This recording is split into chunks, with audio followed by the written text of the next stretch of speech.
서가 명가.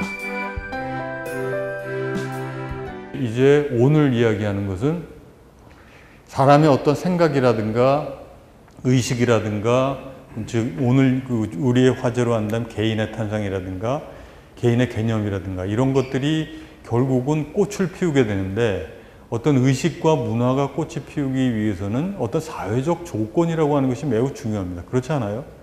사람의 생각이라고 하는 것이 뭐 예수 같은 특이한 아주 혁명적이고 우리 인간으로 생각하기 힘든 존재 같은 경우는 사회를 넘어서서 메시지를 던진 건 반은 있지만, 일반적으로는 어떤 시대적인 상황이라고 하는 것에 사람들의 의식이라고 하는 것은 그 사회적 조건하고 굉장히 긴밀히 연결이 된다는 거죠. 그래서 그거를 이제 근대에 오면서는 그런 사회적 조건이 혁명적으로 바뀌면서, 또 혁명적이라기보다 상당히 한 4, 5세기에 걸쳐가지고 변화되면서 사람들의 의식이, 환경이 바뀌고 그러면서 개인에 대한 의식들이 폭발적으로 발생하게 되는 그런 게 됩니다. 그래서 대체로 11세기, 12세기에서부터 13, 14세기까지, 그 다음에 길게는 17, 18세기까지 쭉 진화되는 과정들이 근세의 나라고 얘기할 수 있을 텐데, 그 시대를 그렇게 인간들이 하나의 중수에 뿌려진 씨가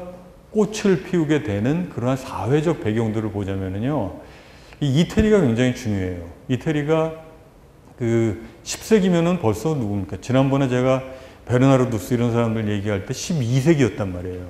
근데 이미 10세기에서부터 이 이태리에서는 어떤 게 시작되냐 하면은 소상공인들이 여기서 제가 부르주아라고 얘기했지만 이거 좀 과대한 얘기고, 부르주아는 나중에 17, 18세기 돼야지 형성되는 거고, 나중에 길게 보면 부르주아까지 이어진 하나의 줄기되지만 어떤 상인들이 힘을 얻기 시작합니다. 그러니까 물질적인 힘을 얻기 시작해요. 그게 왜 그러냐 하면 그 실크로드가 뭐 기원 전부터 만들어져 가지고 1000년, 1500년 동안 계속 이어져 오기는 그렇지만, 동방하구의 교역 같은 것들에 의해 가지고 왔던 입구가, 유럽의 입구가 바로 이 지역이죠.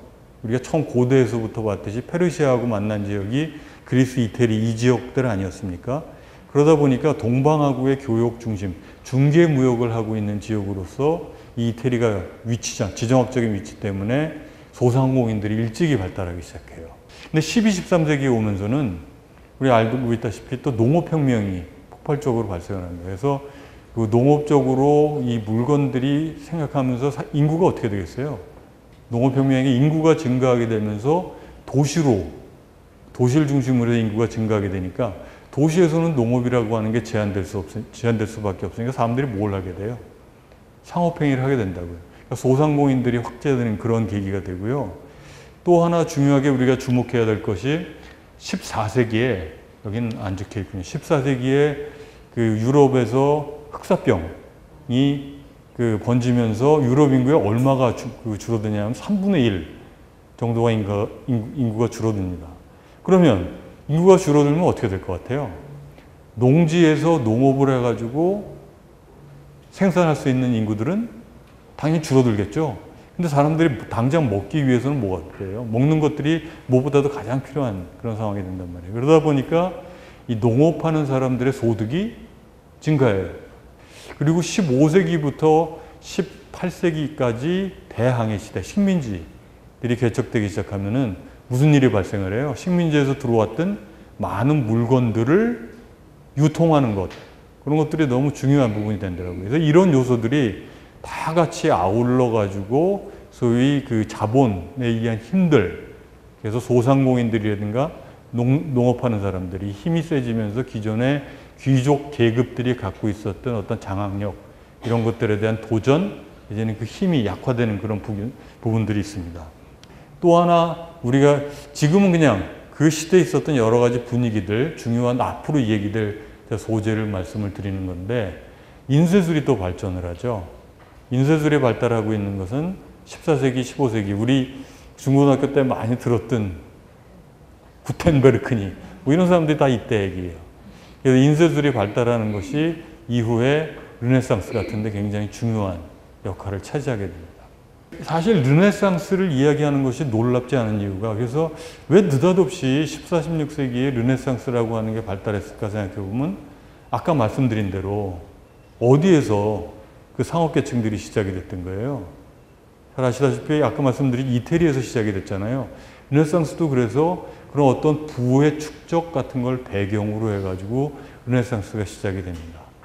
그래서 여기서 하나 중요한 게 중세 말의 안정기의 신학을 집대성했던 사람이 이제 토마스 아퀴나스 같은 신학자인데, 토마스 아퀴나스 이후에, 그러니까 그 이후에 12세기, 13, 14세기 요 무렵에 어떤 게 나타나기 시작하냐 하면은 소위 그 스콜라 학파. 굉장히 지루하고 기존에 있었던 성경들을 분고학적으로 따지고 아주 디테일로 들어가면서 지긋지긋한 논쟁을 벌이는 그런 굉장히 정체기에 들어가게 돼요. 그러니까 어찌 보면은 요 13세기, 14세기 되면서 사람들이 뭔가 그 어떤 지적인 호기심 같은 것들이 굉장히 충족이 되지 않는 굉장히 지루한 지적으로 정체된 담론을 하고 있는 그런 상태에 대한 반발을 가지고 당시에 제가 말씀드렸듯이 그 당시에 이제 인쇄술도 발달하고 그러니까 어떤 것들이 요 이제 부도 축적이 되고 인쇄술도 생기다 보니까 그리고 당시에 주어져 있던 스콜라 학파들의 그 지루한 담론에 지쳐 있을 무렵에 사람들 사이에 어떤 관심들이 나기 시작하냐 하면은 야, 이 종교에 대해서 중세 그렇게 너무 신학적으로 시시콜콜한 이야기하는 것을 넘어서 가지고 우리의 선조들이 그 지적인 것들이 다양하고 풍성했던 과거 시절에 이 사람들이 무슨 생각을 했을까라고 하는 소위 고전에 대한 관심들이 나타나기 시작하는 겁니다. 그래서 고전에 대해서 사람들이 인쇄술을 토대로 해가지고 읽기 시작하면서 결국은 이것이 어떤 거에 대한 관심하고도 이어지냐면 문학, 예술, 사상 일반에 대한 관심이 확산이 돼요. 그래서 한번 생각을 해보세요. 그 신학적인 담론의 스콜라 학파에서 얘기했던 것에 신물이 나가지고 고전을 읽다 보니까 이제 뭐에 대한 관심들이 많이 생기냐 하면은 인간에 대한 관심. 아, 인간이란 뭘까? 라고 하는 것들이 고전을 읽으면서 당연히 생겨나게 되는 겁니다. 그래서 인간의 삶이란 무엇이고 인생이란 무엇인가 이런 생각들이 나타나기 시작하는 것이 소위 이 르네상스 운동의 핵심적인 거예요. 그래서 12, 13세기에 제가 말씀드렸듯이 안셀무스나 베르나르두스 같은 사람들이 그 서퍼링, 예수의 고난에 자기를 돌아봄으로써 동참하는 그런 게 있었다면 이제는 종교의 틀을 벗어나서 이제 어떻게 어떤 자기의 감정, 인간의 어떤 아름다움, 느낌 이런 것들을 표현하는 자유로움이 형성이 되는 거예요. 이 르네상스가 그 이후에 다른 소위 제가 이제 곧 이야기할 종교개혁이라든가 과학의 발전 이런 것들과 엇물리면서 그쪽에 많은 양분을 제공하면서 개인들을 폭발적으로 발생하기 위한 중요한 초석이 되게 됩니다. 그 다음에 우리가 이제 그 14세기, 16세기를 소위 르네상스 시대라고 얘기한다면 이제 종교개혁이 15세기라고 얘기하고 있는 이유는 루터가 그 비텐부르크 성당에다가 95개의 태제를 못 박죠. 그러면서 과거의 그 기존의 교황권에 대한 엄청난 도전을 하는 것이 15세기입니다. 근데 이게 이제 폭발적으로 발생할 수 있었던 그 배경에는 당시에 이제 성직자들의 타락, 그 타락 중에서도 우리가 잘 알고 있는 것이 면죄부 한다는 것은 도저히 용납할 수 없는 그런 일들로 이제 생각이 됐고요. 그 다음에 이제 아까 말씀드린 대로 이런 소위 왕의 권한이 강화됐다니까 어쩌면 좀 의외라고 생각하실지 모르겠는데 이런 소위 농민과 노동자와 상공업 계층들이 힘이 커지는 것은 뭐와 관련하냐면 왕권하고 결탁이 됩니다. 왕의 입장에서는 어떻게 돼요? 왕의 입장에서 보면은 제일 눈에 가시들이 어떤 존재들일 것 같습니까? 귀족들이죠. 그렇죠? 귀족들인데 오히려 어때요? 이러한 상공업 계층, 일반 서민들, 시민들을 힘을 키워주면은 이 서로 그 합해질 때 상당하게 서로 상생하는 그런 측면들이 되죠. 그 이후에 교황권들은 계속 약화되게 됩니다. 그래서 교황의 권한 거의 70년 상당한 시간 동안 70년 정도인가요? 이 왕 밑에서 교황이 그 신하처럼 있게 되고 그래서 교황권은 계속 약화되고 왕권은 강화되고 그런 상태에서 더군다나 이 교황과 관련된 성직자들의 온갖 비리, 면죄부 판매하고 또 때로는 정보도 갖고 있고 그런 그 성직자들의 타락 같은 것에 대해서 이제 마틴 루터라고 하는 사람이 도저히 눈 뜨고 볼 수 없다라고 하는 선언을 하게 되면서 이 무렵에 엄청난 파급력을 가지고 이 종교개혁의 기점은 마틴 루터가 비텐베르크의 당시 어떤 교수로 있었는데 그 비텐베르크 성당의 문에다가 95개의 그 기존의 교황 시스템을 비난하는 그런 글을 박으면서 이 종교개혁이 시작이 되죠. 그래서 이런 이야기를 합니다. 기독교인은 모든 사람의 가장 자유로운 군왕이요 아무의 신하도 아니다. 그는 만인의 가장 충성된 하인이요 모든 사람에게 종속한다. 그래서 모든 신자가 성직자가 되는 거고요.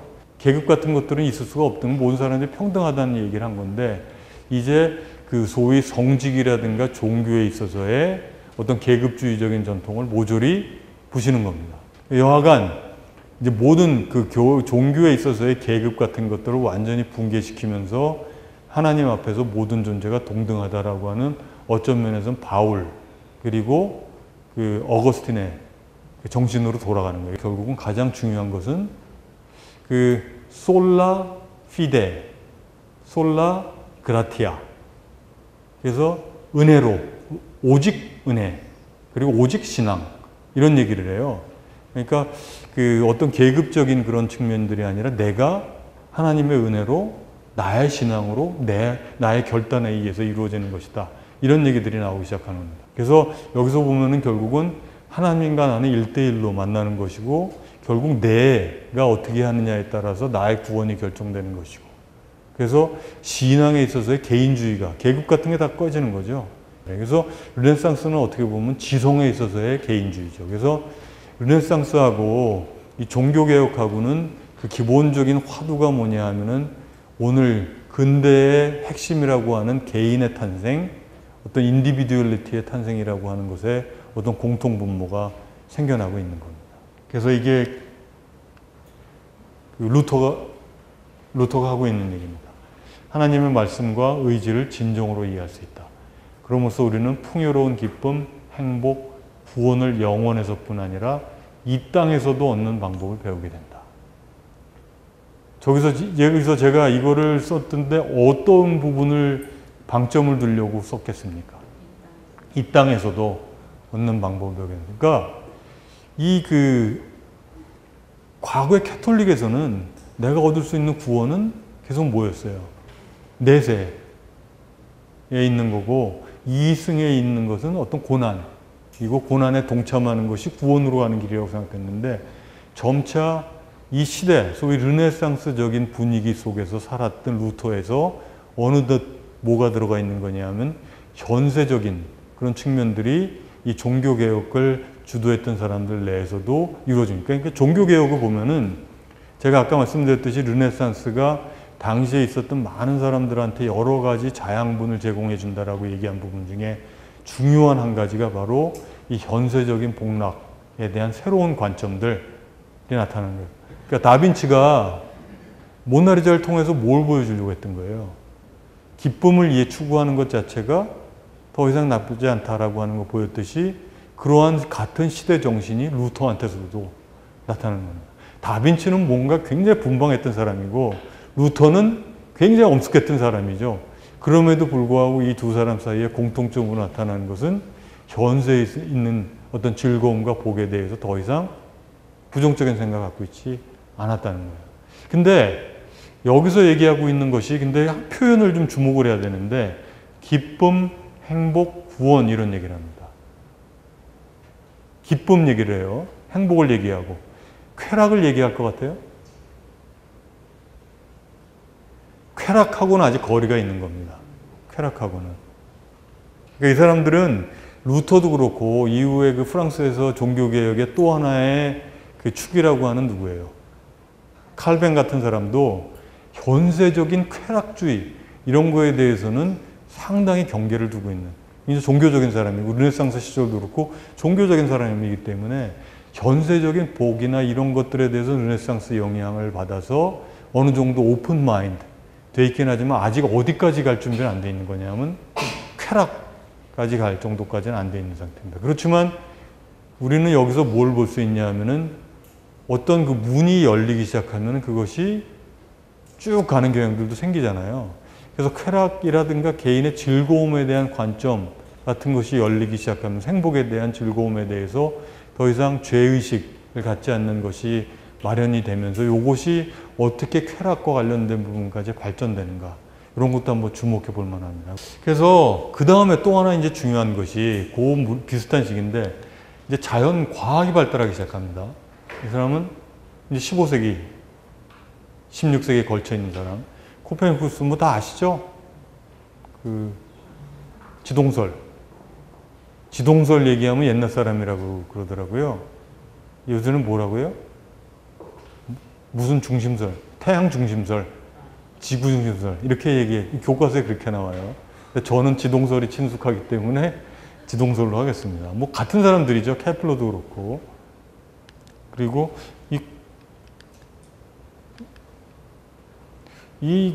보면은 굉장히 이 이태리라고 하는 데가 그 당시에 르네상스를 이끌고 과학 같은 거에 굉장히 중요했던 데라는 걸 알 수가 있죠. 그 다음에 뉴턴까지. 뉴턴은 이제 꽤 그 뒤에 사람이지만 이 자연과학이 굉장히 발달하기 시작하는데 이 자연과학이 발달하기 시작하면서 이제 성서 창세기에서 얘기했던 것과는 전혀 다른 이야기들이 시작이 되는 거는 뭐 당연한 거 아닙니까? 이걸 말씀드린 이유가 뭐냐면은 자연과학이 발달하는 것의 가장 기본적인 것은 신의 개입 없이 자연 자체가 갖고 있는 어떤 원리를 통해 가지고 자연현상을 설명하고자 하는 것이 자연과학이 아니에요. 이 뉴턴이 이후에 엄청난 영향을 미치게 되는데 결국 중요한 것은 뭐냐면 자연을 지배하고 있는 그 나름의 법칙에 의해서 결정론적으로 이 자연의 현상들이 진행된다는 것. 이것이 자연과학의 기본적인 생각이에요. 그렇죠? 근데 자연현상의 이러한 생각들이 결국은 어디까지 발전을 하게 되냐 하면은 인간의 마음이라든가 사회현상들까지도 비슷하게 설명될 수 있으리라는 생각들이 이제 나오게 되는 겁니다. 그래서 이 베이컨하고 그 다음에 나오는 이 로크 같은 사람들은 어떤 게 있냐면 경험, 뭔가 세상에 대한 기존의 신학적인 틀을 벗어나 가지고 세상에 대한 이해를 새로이 구성하겠다라고 얘기할 때 뭐에 의거해서? 이 사람들은 경험에 의거해서 하자. 데카르트는 뭐에 의해서 하자? 뭐 수학 같은 걸 중시했던 사람이에요, 이 사람은. 관찰 이런 것보다 수학적인 증명 이런 걸 중요했던 사람이라 경험이 아니라 뭔가 직관, 이성. 그래서 요 당시에 그래서 뭐 경험론과 합리론 사이에 인식론적인 대립이 엄청나게 나옵니다. 그러니까 세계에 대한 이해를 새롭게 해야 되겠다 이거예요. 그럴 때 도대체 뭐를 깃발을 우리 인간의 능력 중에서는 경험이나 관찰이 세계를 이해시켜 주는데 중요한 역할을 하고 있는 것도 있고 또 수학 같은 경우 그거는 경험과 관찰이 아니라 뭔가 좀 더 이성적인 직관 같은 게 중요한 것 같단 말이죠. 그러니까 이 사람들 사이에 싸움이 붙는 거예요.